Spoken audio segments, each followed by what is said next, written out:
ಉತ್ತರ ಕರ್ನಾಟಕ ನ್ಯೂಸ್, ಇದು ಕನ್ನಡದ ಉಸಿರು.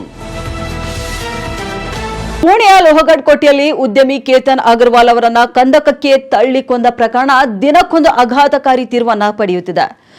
ಇಷ್ಟು ದಿನ ಕೌಟುಂಬಿಕ ಒತ್ತಡದಿಂದ ಕೊಲೆ ಮಾಡಿದ್ದಾಗಿ ಹೇಳಿದ್ದ ಹಂತಕಿ ಸಿಯಾ ಗೋಯಲ್ ಈಗ ಪೊಲೀಸರ ಮುಂದೆ ಹೊಸ ವಾದ ಮಂಡಿಸಿದ್ದಾಳೆ. ನನಗೆ ಈ ಮದುವೆ ಇಷ್ಟವಿಲ್ಲ ಎಂದು ಕೇತನ್ ಬಳಿ ಹೇಳಿದ್ದೆ.